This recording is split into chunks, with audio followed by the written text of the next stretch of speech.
Guys, welcome to this week's podcast episode. I'm really excited about today's guest, Michael, from based out of Toronto. He's founder and CEO of Keyspire, and today's talk is going to be all about bread and butter for the audience out there, physicians. We're going to be talking about real estate, finances, investing. You know the drill. Michael, welcome. Thank you, Chris. Thanks for having me. Yeah, like I said, this audience is mostly doctors interested in, like I said, real estate is one of those number one side income streams. So kind of talk about your journey, how you came to it, and we'll get more into it. Yeah, thanks, Chris. When I heard that your audience was a group of physicians and doctors, I was super excited to be here because I have a really interesting story that crosses over with probably your story and a lot of the people that are here watching. And I gotta say, I find doctors to be almost magicians. I'm like an amateur, health buff. I love learning all the latest research and science. So what you guys do is absolutely amazing.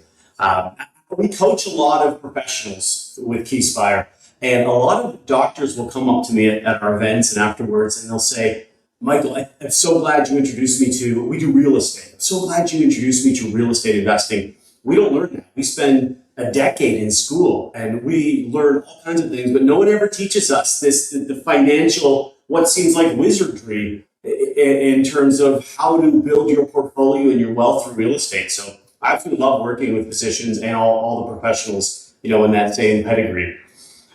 My story is interesting, Chris, because when I started, I was in first year university.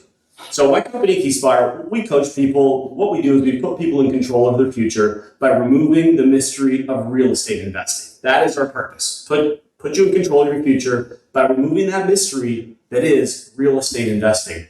And so when I was 20 years old, it was all a mystery. And I was going to the University of Guelph. It's in Canada, just outside of Toronto.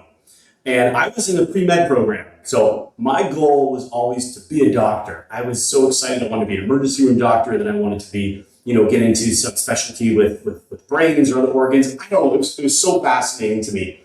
So my first year I was in pre-med, and it was a lot of work. And I know everyone's laughing at me because first year of your undergrad is nothing compared to what you've done. But it was a lot. At the time, there was no free time. I realized, okay, I wanted to be a doctor for three reasons. I wanted to be wealthy. I was 20 years old, so it was about the money and the cars to a certain degree. I loved helping people, and I just got this high off of giving to people and adding value, I guess you could say. And I loved the science behind it. So because of these three things, I knew that was the career for me. But then I also realized that I couldn't pay for my school. I couldn't pay for any of my school. I was paid for my first year. I was in debt. I say I didn't have no money. I had less and minus money.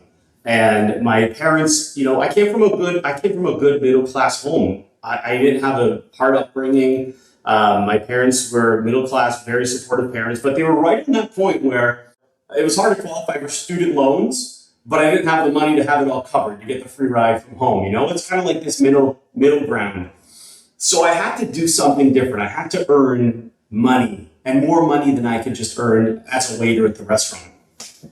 So I did a bunch of research and I realized that throughout history, the wealthiest people have been involved in real estate. Unless you win the lottery or start a tech company and you get lucky, if you want a more sure route, it was real estate. I didn't have any money for a down payment, had no way to buy property. So I had to do something. I did something very interesting. I had to make a decision going into my second year. Chris, do I continue and go to medical school, or do I get into real estate? Okay, now, it's a crazy thing. My parents were very supportive, but try going to your parents in second year undergrad and saying, Mom and Dad, I don't want to be a doctor anymore. I want to renovate homes. They were like, what? Crazy? Like, it's the dream career is being a doctor. Is one of the most prestigious things that you can do. I just want to fix houses. Like, it was so funny. They supported me, and I got into real estate. And the reason I made the decision, it was really a financial decision because I love doing both of them. But Chris, I did something really cool. I mapped out a 10-year outlook. Okay, if I were to go to medical school for the next 10 years, what does every year look like financially? And if I were to buy just one property, what would that look like over 10 years? And I got to tell you, I show the graphs at some of my events, and 10 years medical school, it's like the number goes down a little bit every year as I would have to borrow to pay for it. And my real estate portfolio would just grow. And for me, that was kind of like the really put me over the edge. And when I say this at my events and seminars, I see like the doctors, and I say, guys, gals, you're amazing. And I somehow came to this conclusion. I got lucky, or else I would be here with you trying to learn how to invest in real estate, because I'm an expert at fixing people.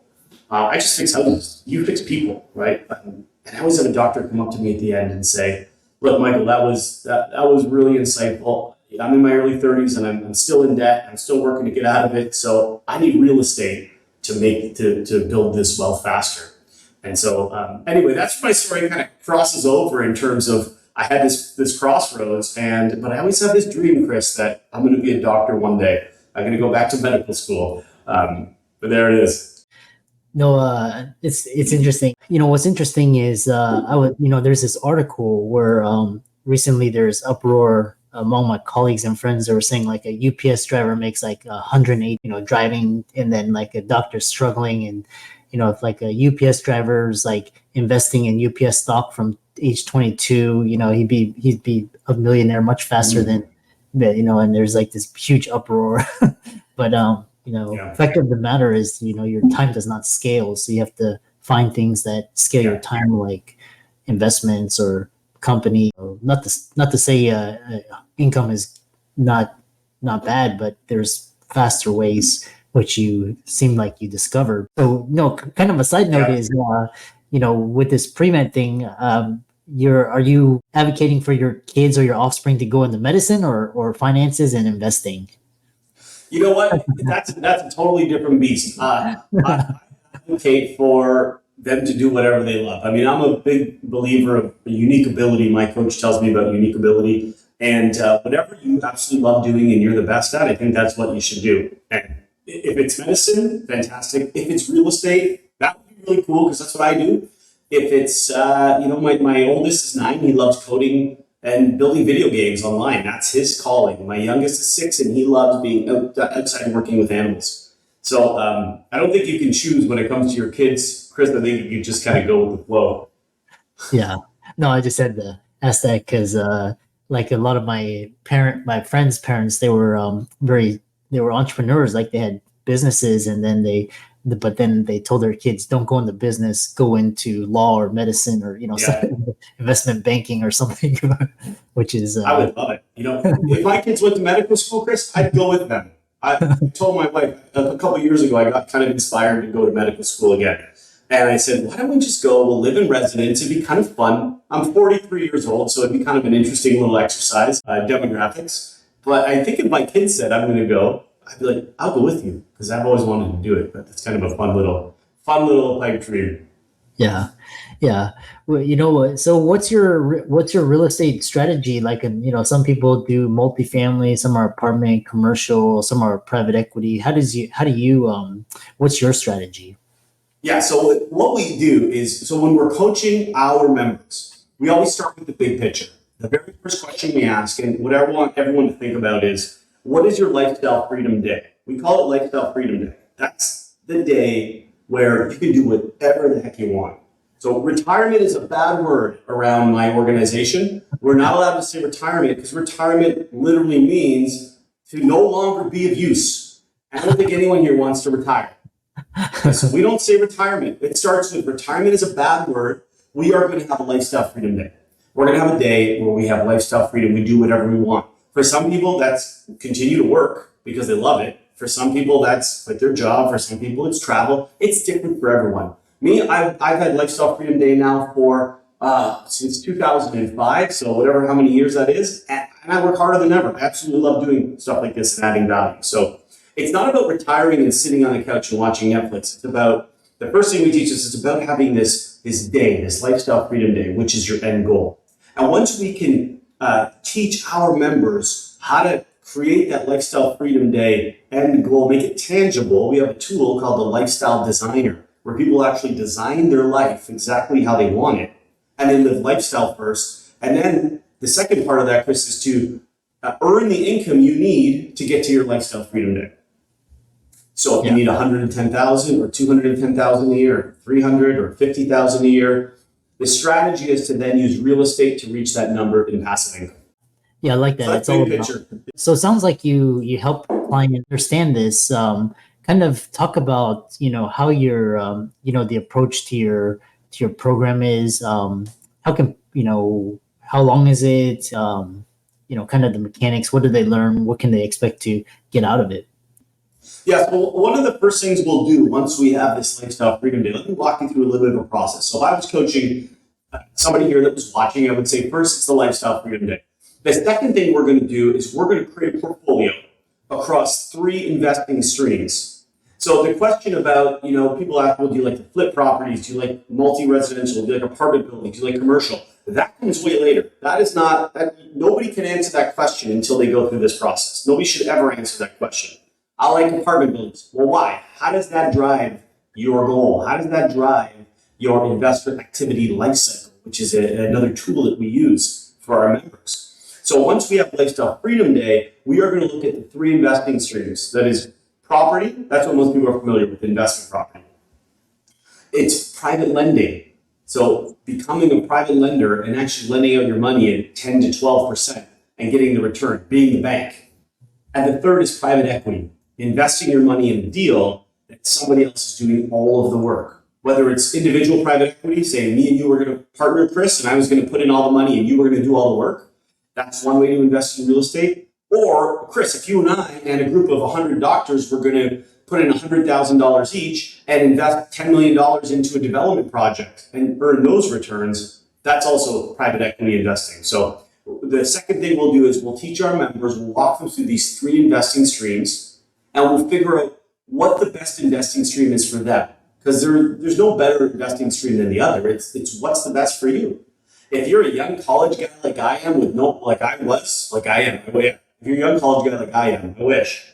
If you're a young college guy like I was, and you got no money, and you got time on your hands, you got no kids, no family, you should then do the property investing stream because you have more time. You have more energy. You can work the late nights. If you are like I am today, I got 2 young kids, I run multiple businesses, there's other things I love to do right now other than renovate properties at midnight, then that person, the better investing stream is the private lending and the private equity, so they can be a little bit more passive.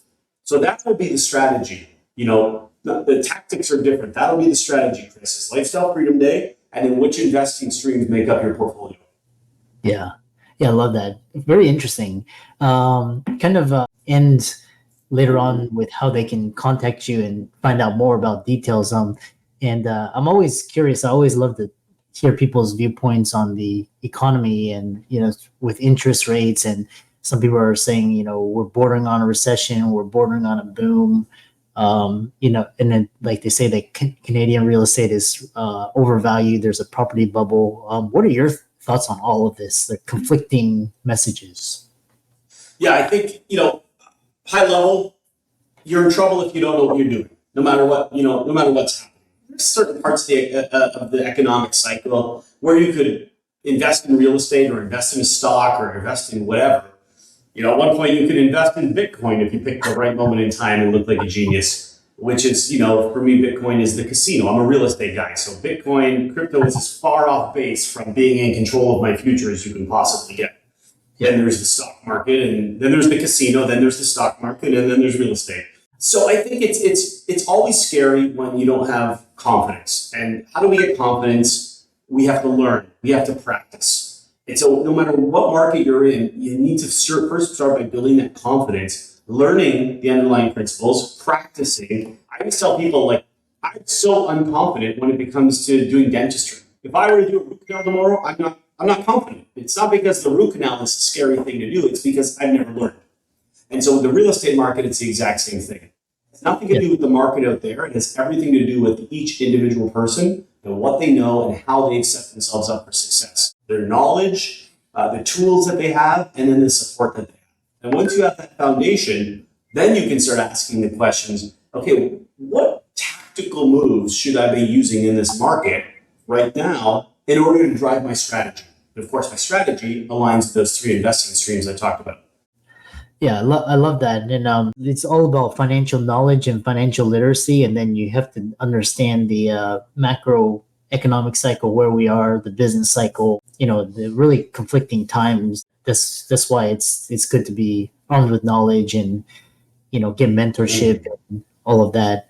The Yeah. other, yeah, the other question is this idea of talking about, kind of this power of financial knowledge and financial literacy, and kind of I know you've had, success from different clients, and how you give back. Kind of ended on that, and how people can contact you and reach out to you. Yeah, I think. Well, in terms of there's a couple of parts of giving back. There's for profit and not for profit, and I believe that you can run a for profit business. You can still make money, be compensated for your time and your value add, while still giving back to the world. That is still giving back. You've got to get paid. Your team has to get paid. There's expenses in the world.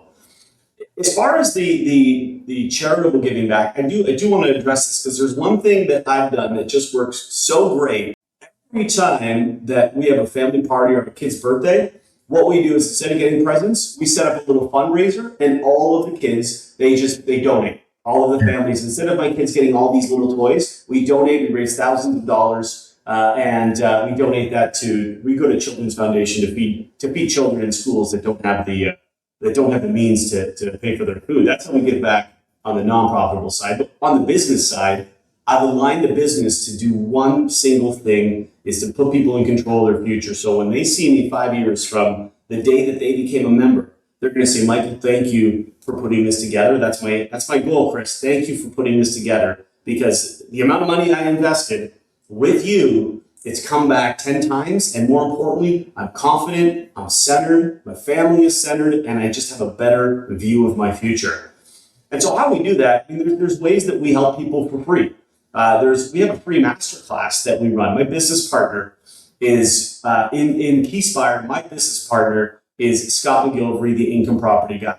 His show, Income Property, is on over 40 countries. It's been on for over 15 years. And he has created a masterclass on behind the scenes, exactly what happens with income property. So that's one way that we give back. We do that for absolutely for free. And anyone who wants to join can go to our website and just hop onto that masterclass and get started. Yeah, I love that. And let's thank Michael for coming onto the show, talking about the power of real estate to achieve financial freedom. And for people, it's different. It's not just a single number. It's all about understanding, putting it together, and creating a plan and strategy, for your future. All of his resources will be in the links and show notes. All of his social media is Keyspire as well, and be sure to check him out and check out his group as well. And with that, thanks so much for coming onto the podcast. Chris, thanks for having me. I had a great time, and I hope we added some value to your people.